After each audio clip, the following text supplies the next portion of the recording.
Hey viewers, welcome back to your own channel Target Bullseye।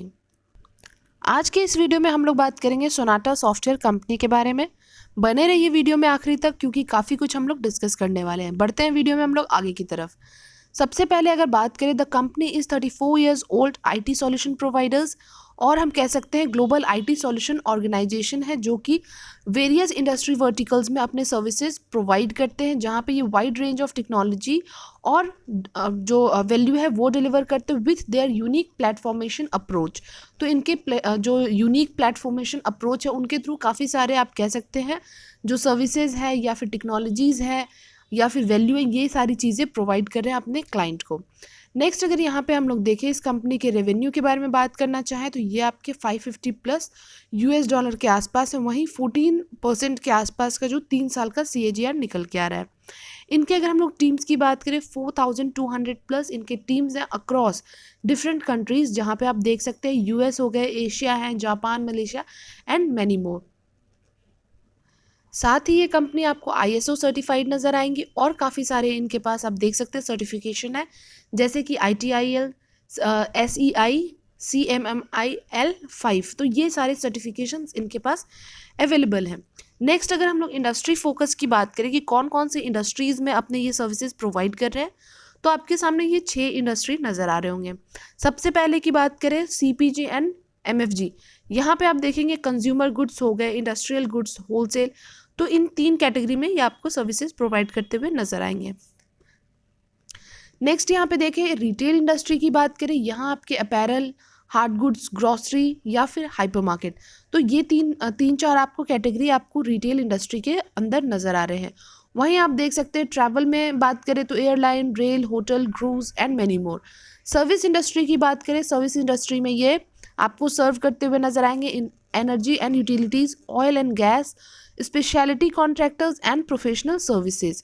वहीं ये agree and commodity में भी आपको सर्विसेज प्रोवाइड करते हुए नजर आ रहे हैं, और साथ ही साथ सॉफ्टवेयर वेंडर्स में भी आपको नजर आएंगे, जहाँ पे ERP, SCM, रिटेल या फिर ट्रैवल। तो ये हो गए इनके इंडस्ट्री फोकस की बात। अब हम लोग अगर कॉम्पिटेंसी की बात करना चाहें तो इनकी किस चीज़ में कॉम्पिटेंसी है, तो digital application life cycle solution, platform, IP and technology infrastructure solutions, जहाँ पे आप देख सकते हैं आपको वेरियस चीज़ें भी नज़र आ रही होंगी। नेक्स्ट हम लोग बढ़ते हैं आगे की तरफ। इनके जो प्लेटफॉर्मेशन सर्विसेज जो है वो कौन कौन से हैं, तो यहाँ आप देख सकते हैं business consulting, data and analytics, Microsoft Dynamics, cloud transformation, advanced technology. वहीं आप देखेंगे नेक्स्ट है आपके कस्टमर इंगेजमेंट एंड कॉमर्स, और नेक्स्ट बात करें तो digital assurance and managed services, और the last one is platform engineering services. तो ये आपके इतने सारे सर्विसेज आपके सामने नजर आ रहे हैं। सो द नेक्स्ट अगर हम लोग देखें यहाँ पे एनालिस्ट की क्या राय निकल के आती है, मैक्सिमम नंबर्स ऑफ एनालिस्ट आपको बाइंग की रेटिंग दे रहे हैं और कुछ ही एनालिस्ट जो है वो आपको होल्ड की रेटिंग दे रहे हैं। और अभी यहाँ पे इस अगर शेयर की बात करें तो यहाँ पे आपको सेल की रेटिंग या फिर आपको यहाँ पे बेचने की, आपको शॉर्ट करने की कोई भी रेटिंग आपको नज़र नहीं आ रही है। बाकी ये सारी चीज़ें तो यहाँ हम एनालिस्ट के जो भी आप कह सकते हैं एस्टिमेट्स हैं उसके बारे में बात करें, जब हम खुद से जब हम लोग देखेंगे जब चार्ट के ऊपर, तो हमें जो चीज़ें हैं वो ज़्यादा बेहतर तरीके से समझ में आने वाली है। अब यहाँ पे अगर हम लोग डिविडेंड यील्ड की बात करें या पूरे ओवरऑल वैल्यूएशन की, तो वैल्यूएशन हम यहाँ देख सकते हैं इनके जो परसेंटेज रहे हैं आपको डिविडेंड प्रोवाइड करने की वो काफ़ी अच्छी है, वो है 1.77% के आसपास। द EPS इज़, अगर हम लोग बात करें EPS के बारे में, वो आपके 29.93 निकल के आ रहे, जो कि एक अच्छा है। वहीं इंडस्ट्री P और स्टॉक P के बारे में बात करें, ये आपको थोड़ा आप कह सकते हैं कि अंडर वैल्यूड प्राइस पे मिलने वाला है, क्योंकि इंडस्ट्री P आपको ज़्यादा नज़र आ रहा है, उसके मुकाबले स्टॉक P आपके कम है। वहीं डिलीवरेबल्स की बात करें तो डिलीवरी में आप देख सकते हैं कि कितने ज़्यादा लोग इसमें आपको इंटरेस्ट दिखाते हुए नज़र आ रहे हैं, और साथ ही साथ इसमें आपकी डिलीवरी भी अच्छी खासी आपको देखने को मिली थी फ्राइडे के दिन। अब यहाँ पे अगर हम लोग देखें इसके जो रिटर्न्स रहे हैं अभी तक, तो सबसे बेहतरीन अगर हम लोग रिटर्न देख सकते हैं वो हम 1 ईयर में रिटर्न देख सकते हैं, जो कि 132% के आसपास के रिटर्न्स नज़र आ रहे होंगे।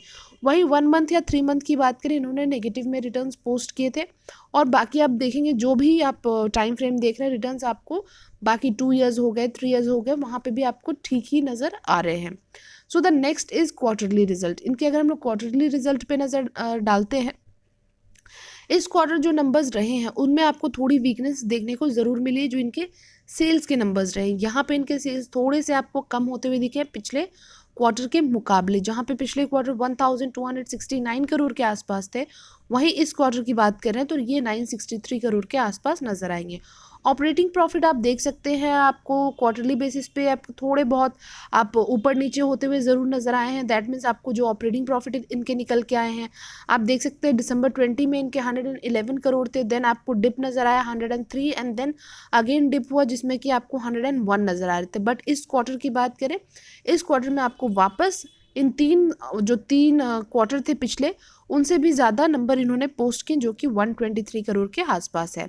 वहीं नेट प्रॉफिट की बात करें तो नेट प्रॉफिट जो है वो आपको ग्रेजुअली धीरे धीरे करके आपको बढ़ते हुए यहाँ नज़र आ रहे हैं।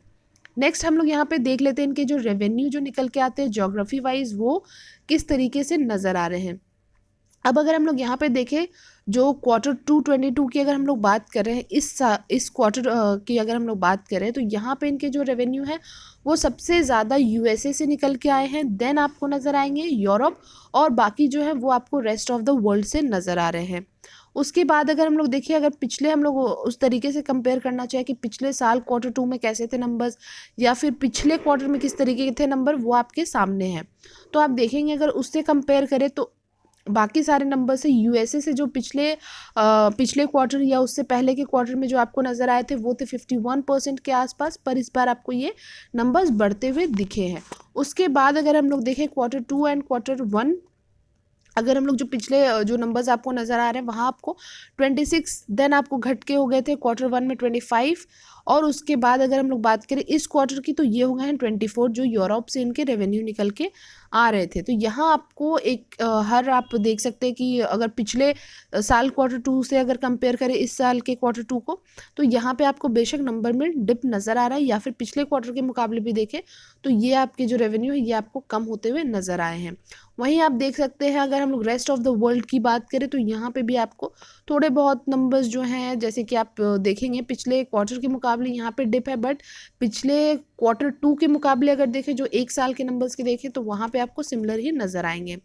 अब यहाँ पे अगर हम लोग देखें जो नंबर ऑफ़ कस्टमर्स हैं इनके ज्योग्राफी वाइज, या फिर आप कह सकते हैं कि जो आपके कंट्री वाइज, तो इस तरीके से आप देखना चाहें तो ये आपके रहे यूएस से इनके जो नंबर ऑफ़ कस्टमर्स हैं वो 93 के आसपास नज़र आ रहे हैं।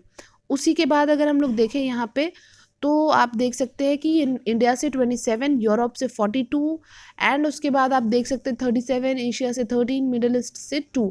तो ये सारे आपके हो गए जो नंबर्स ऑफ कस्टमर्स हैं ज्योग्राफी वाइज।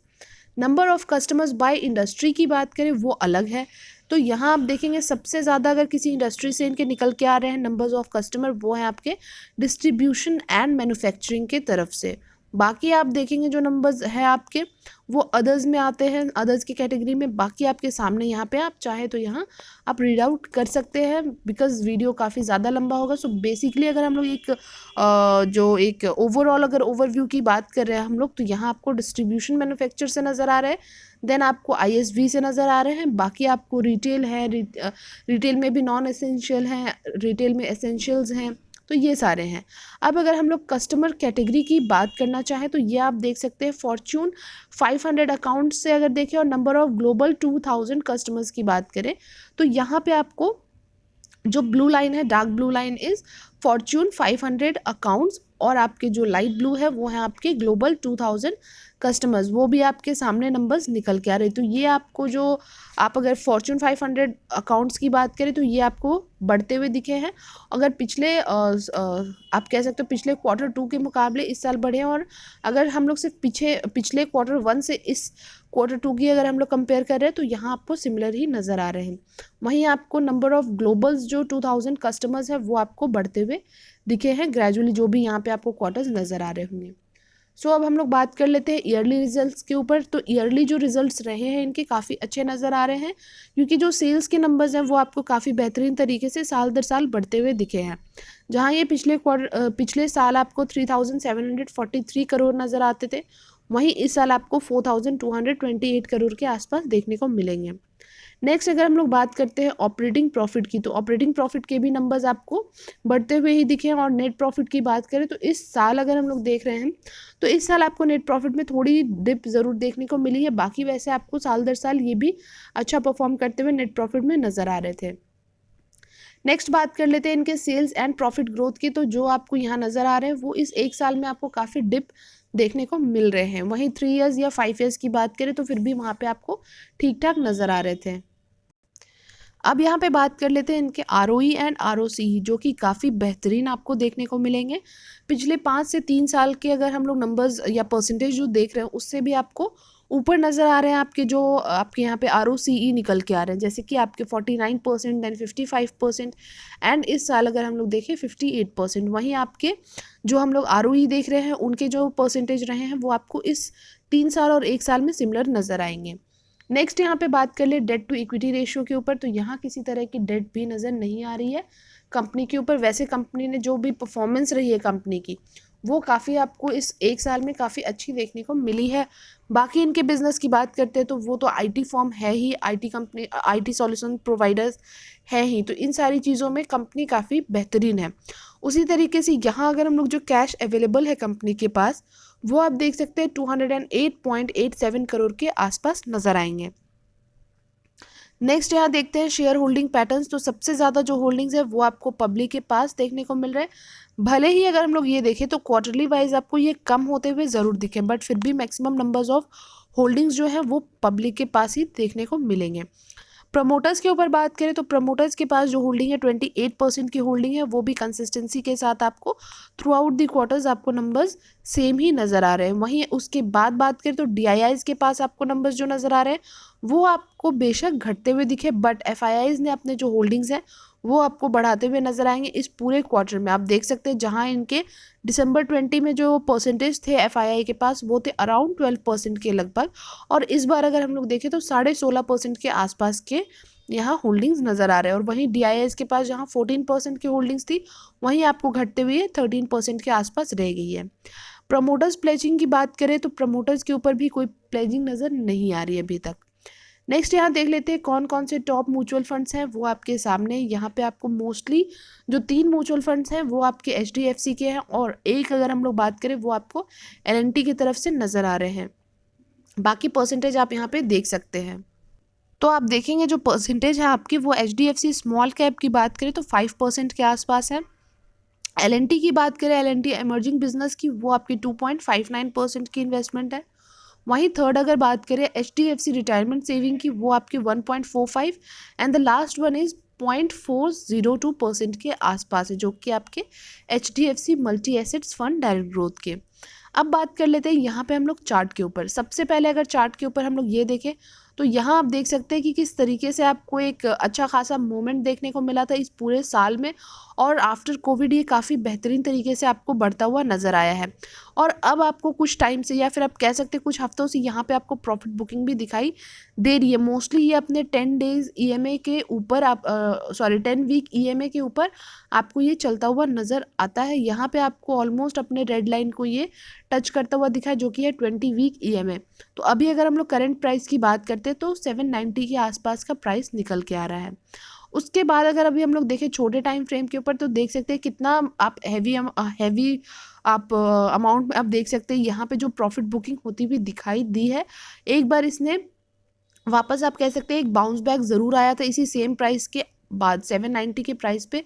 यहाँ आप देख सकते हैं 1 सेकेंड, तो यहाँ पे आप देख सकते हैं इस लेवल से एक बार आपको ये जाता हुआ या फिर आप कह सकते हैं यहाँ पे आपको सपोर्ट लेता हुआ नज़र भी आया था, और 900 के आसपास भी आपको ये एक आप कह सकते हो कि ऊपर की तरफ की जर्नी जो है वो स्टार्ट करने की ये शेयर आपको कोशिश करता हुआ नज़र आया, बट वापस वहाँ से आपको प्रॉफिट बुकिंग दिखाई दे रही है। अब ये 790 के प्राइस से हो सकता है आपको एक वापस बाउंस बैक होता हुआ नज़र आ सकता है। बाकी अगर हम लोग दूसरी चीज़ की बात करें, जो दूसरी चीज़ ये है निकल के आ रही है कि जिस तरीके से मार्केट में आपको करेक्शंस होते हुए नज़र आ रहे हैं उसके बाद हो सकता है यहाँ पे अब ये तो नहीं है कि ये शेयर आपको ऊपर की तरफ यहाँ से बाउंस बैक होता हुआ नज़र आ ही सकता है, ये कोई कॉन्फर्मेशन नहीं है। बट हाँ 790 से, क्योंकि लास्ट टाइम आपको जाता हुआ दिखा था, सपोर्ट लेता हुआ दिखा था, तो ये एक वैसे स्ट्रॉन्गेस्ट सपोर्ट है।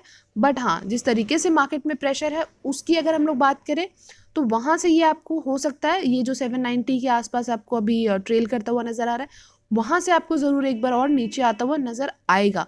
अगर वहाँ पे नीचे नज़र आता हुआ, मतलब सॉरी नीचे आता हुआ नज़र आता है, तो आप ये कर सकते हैं कि 750 के प्राइस पे या 730 के प्राइस पे आप यहाँ पे भी आप चाहे तो आप ले सकते हैं। और उसी तरीके से आप जो भी है अपने आप एक आप अपने नज़र बनाए रख सकते हैं, या फिर आप ध्यान रख सकते हैं इन सब चीज़ों में कि किस तरीके से ये शेयर आपको नीचे आता हुआ नज़र आ रहा है, और उसके बेसिस पे आप एक्यूमुलेशन या फिर इन्वेस्टमेंट, फ्रेश इन्वेस्टमेंट भी कर सकते हैं। बाकी अगर जब भी बाउंस बैक होगा तो उसके बाद आपको ये पुराने लेवल पे जहाँ तक इसने टच किया था 1000 के बाद अगर हम लोग बात करें तो ये आपको 1050 भी जाता हुआ दिख सकता है, या फिर 1100 भी आपको जाता हुआ ये नज़र आएगा। बट यही है कि जिस तरीके से मार्केट में प्रेशर है उसके बेसिस पे चले तो थोड़ा आपको ये शेयर नीचे आता हुआ दिखेगा, और उसी के बेसिस पे जो भी है आप अपने रिसर्च एनालिसिस करके और एडवाइज़र से कनेक्ट करने के बाद आप इसमें इन्वेस्टमेंट कर सकते हैं, या फिर एक्यूमुलेशन आप करना स्टार्ट कर सकते हैं। तो आज की वीडियो में हमने काफ़ी कुछ डिस्कस किया है, कुछ रहता है तो आप हमें कमेंट बॉक्स में पूछ सकते हैं। बाकी मिलेंगे आपसे नेक्स्ट वीडियो में बहुत ही जल्द, तब तक के लिए thank you and take care.